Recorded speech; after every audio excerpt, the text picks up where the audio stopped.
கர்த்தரும் இரட்சகருமாகிய இயேசு கிறிஸ்துவின் நாமத்தினாலே யாவருக்கும் வாழ்த்தலை தெரிவித்துக் கொள்கிறேன். லூக்கா எழுதின சுவிசேஷம் 13ஆம் அதிகாரத்திலே ஆண்டவர் 2 விபத்துக்களை சொல்லுகிறார். அவருடைய காலத்திலே நடந்த ஒரு விபத்து, சீலோவாம் என்ற இடத்திலே கோபுரம் இடிந்து 18 பேர் செத்தார்கள். மற்றொரு விபத்து, பலியிட போய்கொண்டிருந்த சில கலிலேய மனுஷரை பிலாத்து கொன்று போட்டான். இந்த 2ம் எதிர்பாராத மரணங்களாக அவர்களுக்கு சம்பவித்தது. இதை ஆண்டவர் தம்முடைய சீசர்களுக்கு சொல்லுகின்றார். சீசர்கள் எல்லாம் அதுவரை உள்ள வழக்கத்தின்படி திடீரென்று இப்படி விபத்துக்களிலே மரித்து போனவர்கள் என்ன பாவம் செய்தார்களோ அவர்கள்தான் அந்த ஊரிலேயே மிகப்பெரிய பாவிகள் என்று நினைத்து கொண்டிருந்தார்கள். ஆனால் ஆண்டவர் இந்த விபத்துக்களை சுட்டி காட்டிவிட்டு அந்த விபத்துக்கள் ஏன் நடந்தது, கடவுள் ஏன் அதை நேரிட பண்ணினார் என்றெல்லாம் விளக்கம் கொடுத்து கொண்டிருக்கவில்லை. ஆண்டவர் ஒன்றை கூர்ந்து நோக்க சொல்லுகின்றார்.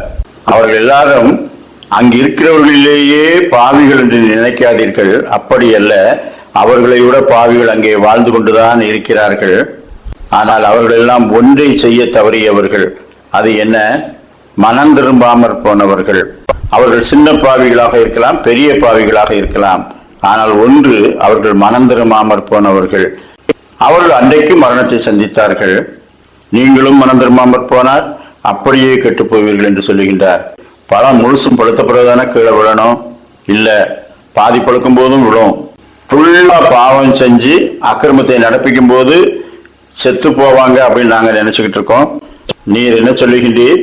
மற்ற எல்லாரையும் விட அவர்கள் பாவிகள் அல்ல, ஆனால் அவர்கள் மனம் திரும்பாதவர்கள் என்பதை சுட்டி காட்டுகின்றீரே. அப்படியானால் மனம் திரும்பாதவர்களுக்கு எந்த நேரத்தில் என்ன ஆபத்தும் வரும்? அவர்களுக்கு அன்றைக்கு, உங்களுக்கு என்றைக்கோ, அவர்களுக்கு அந்த வடிவத்தில், உங்களுக்கு வேறெந்த வடிவத்திலோ வரும் என்று ஆண்டவர் சொல்லுகின்றார். நீங்களும் மனம் திரும்பாமற் போனால் அப்படியே கெட்டு போவீர்கள் என்ற சத்தியத்தை அவர் சொல்லுகின்றார். அதை இன்றைய வார்த்தையிலே சொன்னால், மனம் திரும்பாதவர்கள் ஒவ்வொருவரும் மரணத்திற்கும் நித்திய மரணத்துக்கும் ஏதுவாய் இருக்கிறார்கள். சிலருக்கு முந்தி நேரிடுகிறது, சிலருக்கு பிந்தி நேரிடுகிறது. ஆனால் மனம் திரும்பாதவர்களுடைய கதி அதுதான். எனவே மனம் திரும்புங்கள் என்ற சத்தியத்தை ஆண்டவர் சொல்லுகின்றார். மத்தேயு 18:3, நீங்கள் மனம் திரும்பி பிள்ளைகளைப் போல் ஆகாவிட்டால் பரலோக ராஜ்யத்தில் பிரவேசிக்க மாட்டீர்கள் என்று மெய்யாகவே உங்களுக்கு சொல்லுகிறேன். மனம் திரும்புவது எல்லார் மீதும் விழுந்த கடமை. மற்றவர்களை விட நாங்கள் குறைவான பாவிகள் தான், ஓரளவு நல்லதை செய்கிறவர்கள் தான்.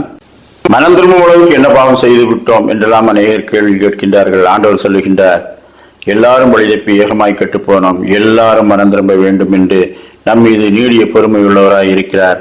அவருடைய அழைப்புக்கு செவி கொடுத்து நம்மை சீர்தூக்கி பார்த்து ஆண்டவரத்தில் திரும்புவோமாக. ஆமேன்.